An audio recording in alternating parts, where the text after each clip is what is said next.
In 1980, the top 1% of Americans owned approximately 22% of the nation's wealth. By 2026, that number had grown to over 38%. In the same period, the bottom 50% went from owning 4% of the wealth to owning less than 2%. The rich got richer. The rest got relatively poorer. And the question that most people ask, loudly, angry, repeatedly, is why? Is it inheritance? Is it corruption? Is it the tax system? Is it connections? All of those play a role, but none of them is the real reason. The real reason is something far more uncomfortable, far more personal, and far more actionable.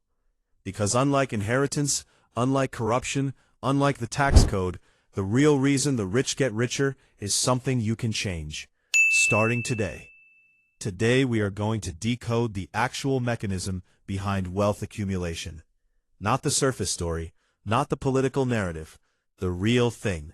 The thing that wealthy people understand about money, time, and behavior that keeps the gap growing, not because the system is rigged, but because most people never learn it. Let's start with the most fundamental difference between how wealthy people make money and how everyone else does. Most people make money by trading time for it. They work an hour, they receive $1. They work another hour, they receive another $1. The income is linear. It grows only as fast as they can work, and it stops the moment they do. Wealthy people make money differently. They build or buy things that make money for them, not instead of working, in addition to working. Stocks that pay dividends while they sleep. Real estate that collects rent while they vacation. Businesses that generate revenue while they rest. Intellectual property that earns royalties for decades. Here is what that difference looks like over time. Someone who earns $100,000 a year from labor and saves nothing has $100,000 at the end of the year. Someone who earns $80,000 a year from labor, invests $20,000 into assets generating 8% annually, has $80,000 in income plus $1,600 from assets in year 1. Year 2, $80,000 plus $3,328. Year 5, $80,000 plus $29,333. Year 10, $80,000 plus $43,178. Year 20, $80,000 plus $98,846. By year 20, the person who invested is earning nearly $100,000 more per year than the person who didn't. Not because they worked harder, not because they were smarter, because they built something that worked while they didn't. And here is the mechanism that makes the gap permanent. Every asset generates income. That income buys more assets.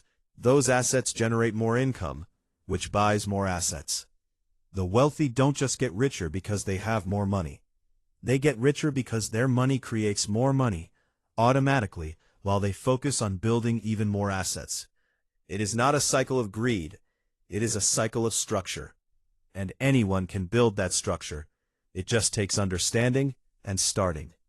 Here is something that most people never consider. Wealthy people have access to different information. Not secret information. Not insider information. Different quality information. When a wealthy person has a financial question, they call a tax attorney, or a CPA who specializes in high net worth clients, or a financial advisor with a fiduciary duty. They get precise, personalized, legally optimized advice from someone whose entire career is built around maximizing the financial outcomes of people like them. When an average person has a financial question, they Google it. They get a blog post written by someone who may or may not be qualified, or a YouTube video from a creator who may or may not have a conflict of interest, or advice from a friend who is in the same financial situation they are. Over a lifetime, the quality of financial advice you receive compounds just like money does. Better advice leads to better decisions. Better decisions lead to better outcomes. Better outcomes provide access to even better advice. It is a loop, and like all loops, it is very hard to break into from the outside.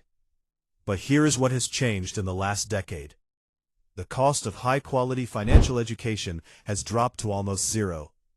Books that used to cost $30 are now free at any library. Courses that used to cost thousands are now available for free online. Information that used to be accessible only to clients paying $500 an hour is now in YouTube videos, podcasts, and articles. The gap is no longer about access. It is about consumption.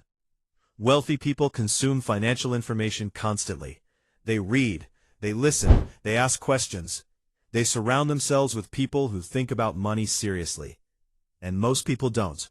Not because they can't, because it doesn't feel urgent until the consequences arrive. And by then, the gap has already grown. The third reason the rich get richer is the one that feels the most unfair, but it is also the one that is most within your control. Time. Not time in the sense of having more hours in the day. Time in the sense of starting earlier. Wealthy families teach their children about money, not in a formal classroom, at the dinner table, in conversations about investments, in decisions made openly so that children can observe.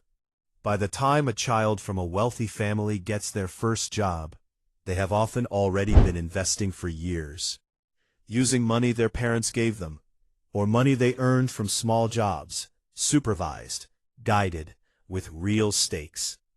The average child learns nothing about money. Not at home, because their parents didn't know either. Not at school, because financial literacy is not required curriculum in most of the world.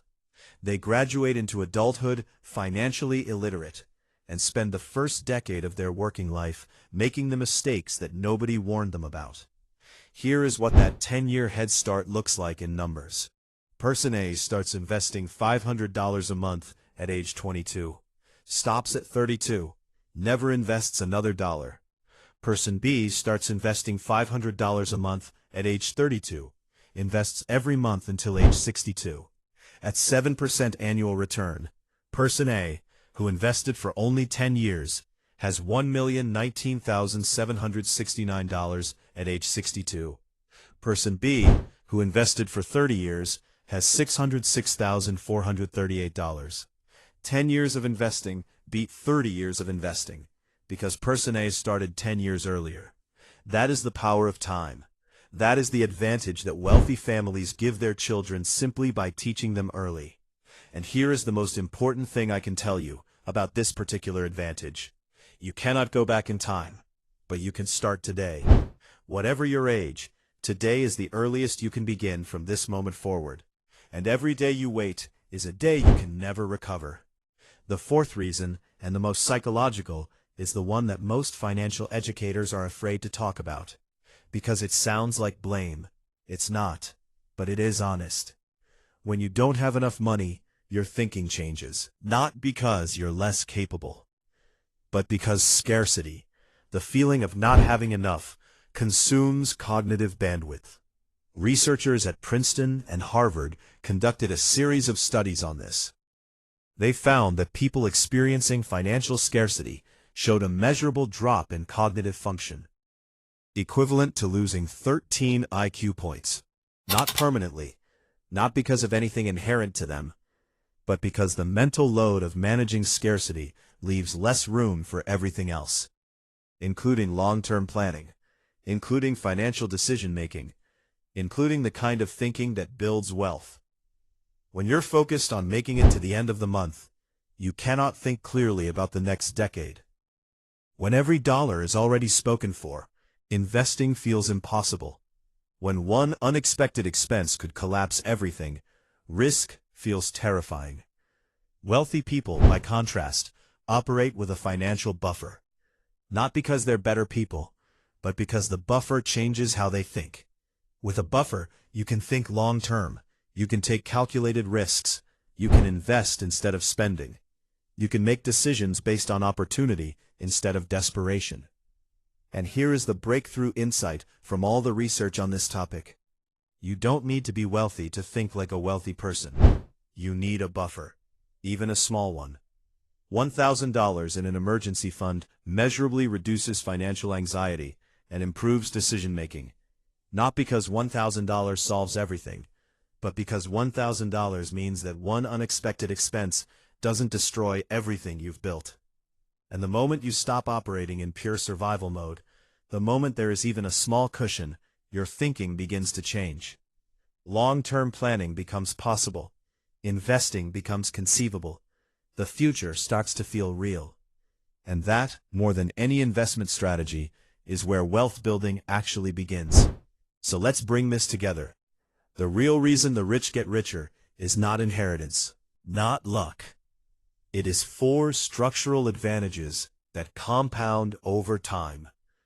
Assets that generate income while they sleep. Access to and consumption of high-quality financial information. Time, specifically starting earlier, and a buffer large enough to think beyond survival. Now here is the part that matters. Every single one of those advantages can be built by anyone at any income level, starting with whatever you have. Not all at once, not overnight, but deliberately, consistently, over time. Here is your decision for today. 1 action for each advantage. For assets, decide today what your first or next asset will be. An index fund, a dividend stock, a rental property, anything that generates income independently of your time. For information, commit to consuming 1 piece of serious financial content every single day. A book, a podcast, a video, an article, not entertainment, education. For time, acknowledge honestly how many years you have left before your target retirement age. And ask yourself, am I using those years or just passing through them? And for the buffer, if you don't have one, that is your first financial priority. Before investing, before paying extra on debt, before anything, build a buffer. Even $500, even $1,000. Because until you have one, you are operating in survival mode, and survival mode cannot build wealth. The gap between the wealthy and everyone else has been growing for decades, and it will keep growing. Not because the system cannot be changed, but because the behaviors that create wealth are not being taught to the people who need them most. You now understand the 4 real reasons the rich get richer. Assets, information, time, mindset. You cannot change your starting point, but you can change the direction you are moving in. And direction, sustained over time, is everything. This has been Wealth Decoded, the money secrets they never taught you. If this video showed you something about wealth that nobody explained before, subscribe to the Wealth Files. Because the gap between the wealthy and everyone else is not inevitable. It is just a head start. And head starts can be closed.